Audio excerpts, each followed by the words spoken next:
Hi friends, स्वागत है आपका मेरे यूट्यूब चैनल पे। मैं आशीष मौर्य स्वागत करता हूं आप लोगों का। बहुत बड़ी वैकेंसी आई है फ्रेंड्स, वही यूपीपीसीएल में आई हुई है, जिसका बहुत बच्चों को इंतज़ार था। तो बहुत बड़ी वैकेंसी आ चुकी है, वो है आई हुई है वैकेंसी आईटीआई वालों बच्चों के लिए आई हुई है। बहुत बड़ी वैकेंसी है जो है टेक्नीशियन की वैकेंसी है यूपीपीसीएल में।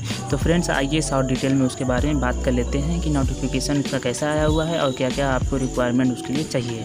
तो फ्रेंड चलिए वीडियो को स्टार्ट कर लेते हैं। स्टार्ट करने से पहले फ्रेंड मैं बताना चाहता हूँ, अगर आप लोग मेरे चैनल पर नए हैं तो चैनल को सब्सक्राइब कर लीजिए, जिससे आप लोगों के पास ऐसी वैकेंसी जो एजुकेशनल वीडियो है और टेक्निकल वीडियो और जो भी थोड़ा बहुत माइनर प्रोजेक्ट बनता है उसके बारे में आप लोगों को जानकारी आपके पास अच्छी तरीके से पहुंचती रहे।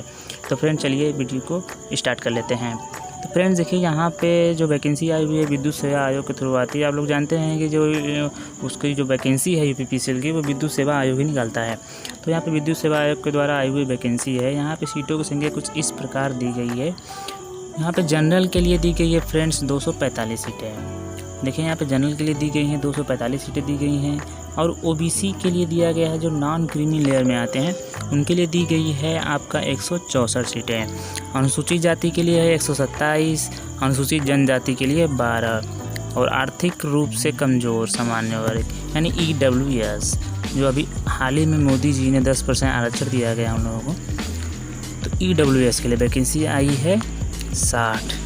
ठीक है फ्रेंड्स, तो ये जो वैकेंसी आपकी है आप लोग देख सकते हैं यहाँ पे कि वैकेंसी है आपकी लगभग 600 या 600 ज़्यादा वैकेंसी है। तो यहाँ पे आप लोग भर दीजिएगा फॉर्म आसानी से और अपनी तैयारी रखिए, सिलेक्शन इस पर पक्का आप लोग ले लीजिएगा। और आप लोगों को मैं बताना चाहता हूँ कि ये जो पेपर होगा वो CBT बेस्ड एग्ज़ाम होगा, यानी कंप्यूटर बेस्ड टेस्ट होगा, और ये नॉर्मलाइजेशन का जो मेथड यहाँ पे लगेगा। और वेतन की बात कर लेते हैं फ्रेंड, तो कितना वेतन आप लोगों को मिलेगा? तो वेतन मिलेगा आप लोगों को ये 27,200 रुपये है लेवल 4 पे, और यहाँ पे 7वें वेतन आयोग के अंदर मिलेगा। ठीक है, न्यूनतम स्तर है एवं अन्य भत्ते कॉर्पोरेशन में लागू, यानी कि आप लोगों का यूपीपीसीएल में जो भी अन्य भत्ता होगा उसके अनुसार लगेगा। और यहाँ पे देखिए आप लोगों को जो एलिजिबिलिटी चाहिए कि आप लोगों को क्या क्या चाहिए सर्टिफिकेट, तो उसमें देखिए फ्रेंड्स यहाँ पे दिया हुआ है कि निम्न में से देखिए किसी भी एक ट्रेड में आपको द्विवर्षीय अखिल भारतीय अथवा राज्य व्यवसाय प्रमाण पत्र यानी NCVT, और जो होता है SCVT होता है, तो उसमें आपको चाहिए। तो यहाँ पे देखिए इलेक्ट्रीशियन हो गया, इलेक्ट्रिकल हो गया। और वो जानते हैं कि पहले जो ITI में होता था वो इलेक्ट्रिकल ट्रेड चलता था, लेकिन अब उसको बदल करके इलेक्ट्रीशियन कर दिया गया है। तो आप लोग अभी इलेक्ट्रीशियन ही कर रहे होंगे। और एक इलेक्ट्रिकल जो कौशल विकास के अंतर्गत आता है, तो वो भी कम से कम आपको द्विवर्षीय चाहिए, यानी उससे नहीं, ये नहीं कि आप 6 महीने की उसमें ले लिए हैं कौशल विकास में तो आपका हो जाएगा, अच्छा नहीं होगा। तो फ्रेंड चलिए बात कर लेते हैं एज के बारे में। तो एज आपका दिया गया फ्रेंड 1/1/2020 को आपकी न्यूनतम आयु 18 वर्ष, अधिकतम 40 वर्ष होनी चाहिए। अगर छूट भी मिलेगा फ्रेंड, तो छूट किस इस प्रकार है कि जो SC और ST हैं उनको 5 वर्ष की छूट दी जाती है, और जो है अन्य पिछड़ा वर्ग दिया गया इसमें से उनको भी 3 वर्ष की छूट दी जाती है। तो 3 वर्ष और जोड़ते हैं आप तो 3 वर्ष और 5 वर्ष हो जाते हैं। तो फ्रेंड्स चलिए आगे बात कर लेते हैं कि इसमें एक और पॉइंट दिया गया है, इसमें है अप्रेंटिसशिप एक्ट 1961 के अंतर्गत अप्रेंटिस प्राप्त अभ्यर्थियों, देखिए यहाँ दिया गया, अप्रेंटिस प्राप्त अभ्यर्थियों के निर्धारित आयु से अधिक होने की दशा में उन्हें प्रशिक्षण अवधि की सीमा तक अधिकतम 2 वर्ष अधिकतम आयु सीमा में शिथिलता अनुमन्य होगी। यानी कि जो अप्रेंटिसशिप कर चुके हैं उनको भी कुछ छूट आपको मिलने की आसार है। यहाँ पे आरक्षण भी लागू होगा, आप लोग को पता ही होगा। तो छोड़िए वो सब बातें, बहुत बड़ी नहीं है। और देखिए यहाँ पे सबसे जो है बड़ी बात है कि आप लोगों को पैसा कितना लगेगा भरने के लिए। तो इसमें जो वैकेंसी आई हुई है उसमें दिया गया है अनुसूचित जाति एवं अनुसूचित जनजाति उत्तर प्रदेश के मूल निवासी होने चाहिए, उनके लिए 700 रुपये रखा गया है। और अन्य में जितने भी OBC हैं और जनरल हैं उनके लिए 1000 रुपये वैकेंसी के लिए रखी गई है।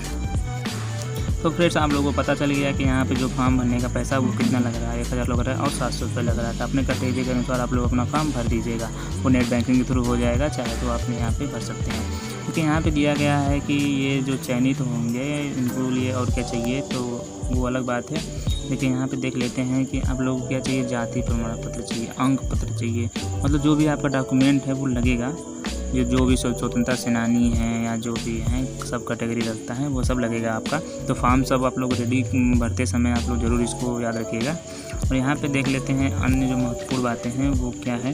देखिए चरित्र प्रमाण पत्र लगेगा, तो वो आप लोगों का हमें लग रहा है कि वो लगेगा, चयनित होने के बाद लगेगा, तो लगता ही है। और वैवाहिक स्थिति के बारे में आप लोग जानते हैं, यहाँ पे दिया गया कि एक से अधिक पति पत्नी रखना, जो एक से अधिक पत्नियाँ रख रहा है और जो पत्नी एक से अधिक पति के साथ रह रही है उसका चयन नहीं होगा, साफ साफ यहाँ पे लिखा गया है। यहाँ पे चयन प्रक्रिया के बारे में दिया गया है, वो CBT होगा, वो कंप्यूटर बेस्ड टेस्ट होगा। और इसमें दिया गया लिखित परीक्षा का प्रश्न पत्र 2 भागों का होगा, जिसकी अवधि 3 घंटे की होगी, यानी 2 पार्ट में होगा आपका। फर्स्ट पार्ट होगा कंप्यूटर होगा और सेकेंड पार्ट होगा आपको लोगों का ट्रेड वाला होगा।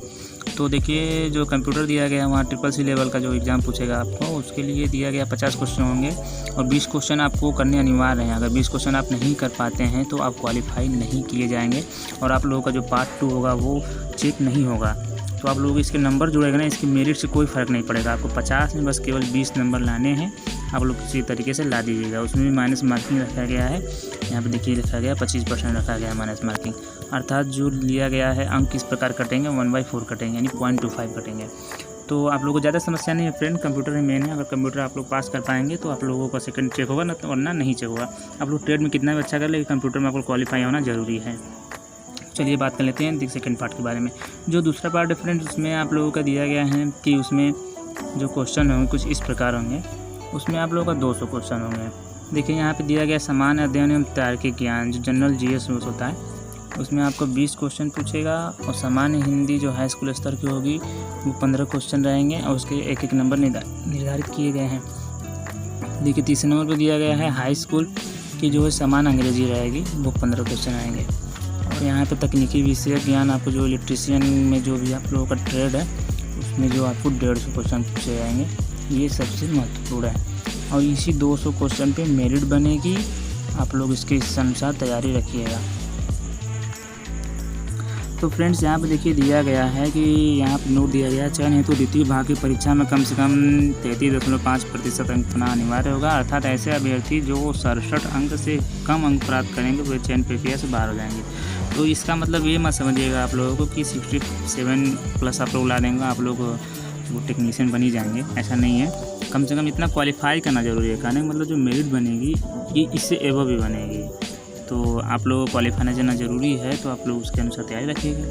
यहाँ पे देखिए दिया गया है, यहाँ पे सब डिटेल दिया गया है, आप लोग पढ़ लीजिएगा कैसे क्या है और क्या इसका ये है, मेरिट कैसे बनेगी, क्या बनेगी, ये सब यहाँ पे दिया गया ठीक है।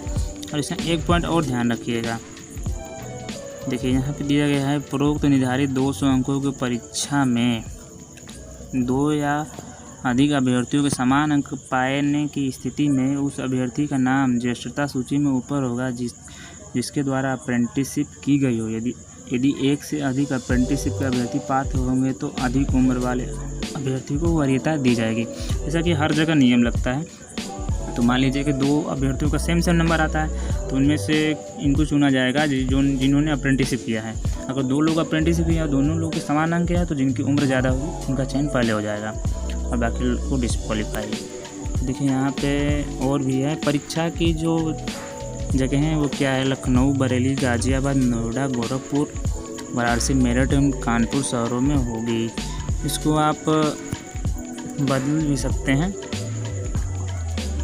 सॉरी इसको आप नहीं बदल सकते हैं, इनको आयोग बदल सकता है और वो देखेगा किस आधार पर किस ज़्यादा जनसंख्या है उसके आधार पर वो चेंज करता रहेगा। देखिए आप लोग यहाँ पर अप्लाई करने का फॉर्मूला बताया गया है, आप लोग किस तरीके से अप्लाई करेंगे, तो ये अप्लाई करना है। एडमिट कार्ड के बारे में भी दिया गया है, यहाँ पे कैसे डाउनलोड करेंगे, क्या करेंगे, आइए यहाँ पे डिटेल चेक कर लेते हैं। आपको जो ऑनलाइन आवेदन होगा वो 1/7/2020 से 22/7/2020 तक होगा, ये 22 जुलाई तक होगा। और उसके बाद जो है देखिए यहाँ पे 22 जुलाई तक ही वो पैसे भी कटेंगे और चालान वालान के लिए बारे में दिया गया है। और परीक्षा की जो संभावित तिथि दिया गया है वो अगस्त 2020 की द्वितीय सप्ताह में, यानी कि अगस्त में आपका सेकेंड वीक में, यानी कि 14-15 तक मान लीजिए कि वो दिया गया है 14-15 तक। तो देखिए अभी तो कोरोना का माहौल चल रहा है, तो हमें नहीं लगता कि 14-15 तक पेपर हो पाएगा, तो जाहिर सी बात है सितंबर आएगा ज़रूर, अब लोग ये चीज़ ध्यान रखिएगा।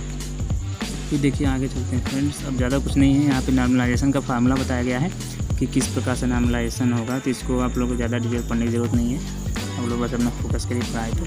ठीक है फ्रेंड्स, तो अच्छी वैकेंसी आई है, आप लोग अप्लाई कर दीजिए और अच्छे से पढ़िए। ठीक है फ्रेंड, धन्यवाद, वंदे मातरम।